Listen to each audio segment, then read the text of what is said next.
a voice that followed me into my sleep. It didn't start with fear. That's what makes it worse. It started on an ordinary night when nothing felt wrong.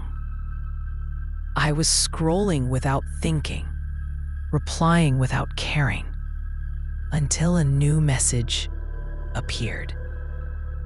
A simple greeting, a normal name, a blurred profile picture that could have belonged to anyone. At first, the conversation was forgettable. Short replies, polite questions, nothing personal. But after a few days, I noticed something strange. The messages always arrived at the same time, every night, just after midnight. If I didn't answer right away, another message followed. Are you awake? Eventually, they asked for a voice call.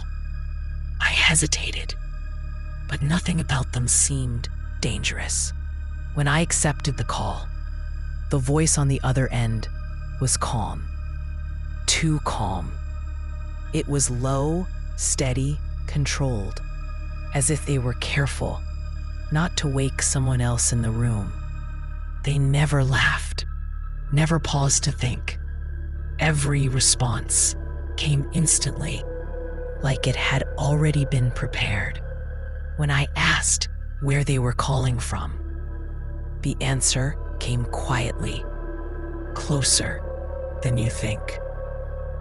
That was the first night I couldn't sleep afterward.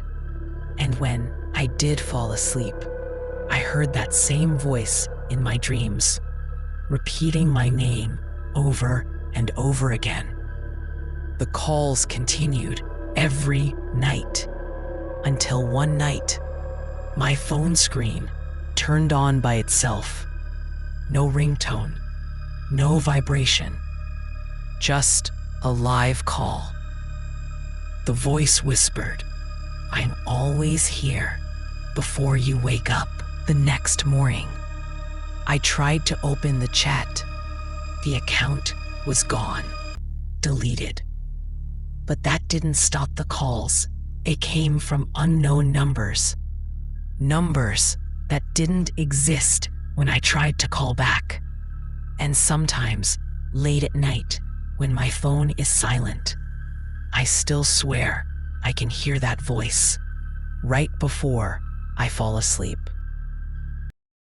They knew things I never told anyone.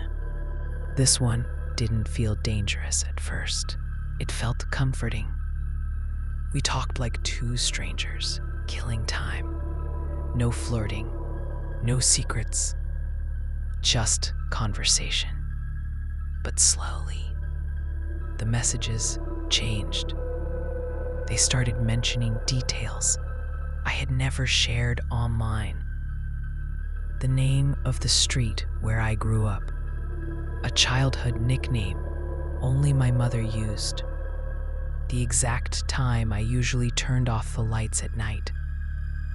When I asked how they knew these things, the answer was always the same. You told me, but I knew I hadn't. The messages became more specific. One night, they wrote, You just placed your phone next to your pillow. I froze. A few seconds later, another message appeared.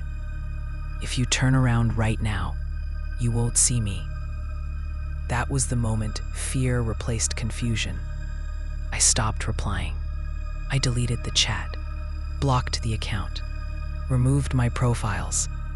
I thought that would be the end, but the final message arrived anyway. Deleting me doesn't make me disappear. After that, I started checking my locks twice, covering my camera, sleeping with the lights on. Because once someone knows things you never told anyone, you can never be sure how much they really know. Everyone thought they were real. This one is the most disturbing because it didn't fool just one person. It fooled everyone. They weren't just messaging me. They were commenting on my friends' posts, joining group chats, liking photos.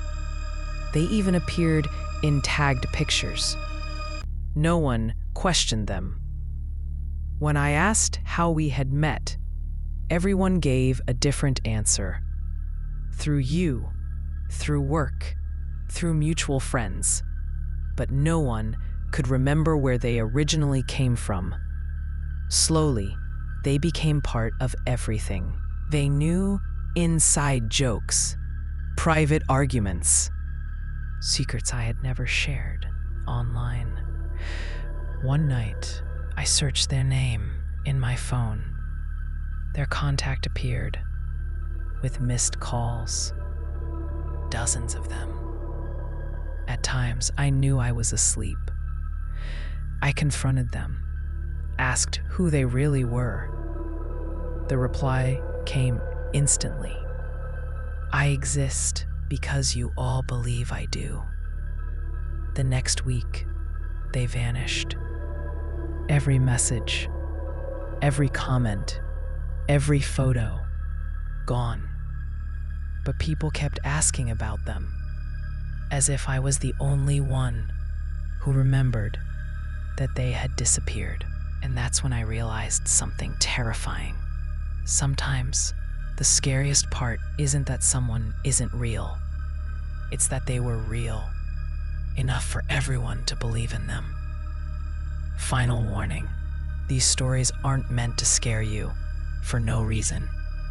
They're warnings. In the online world, everything feels real until it suddenly isn't. Before you trust, before you reply, before you believe the person on the other side of the screen, ask yourself one question.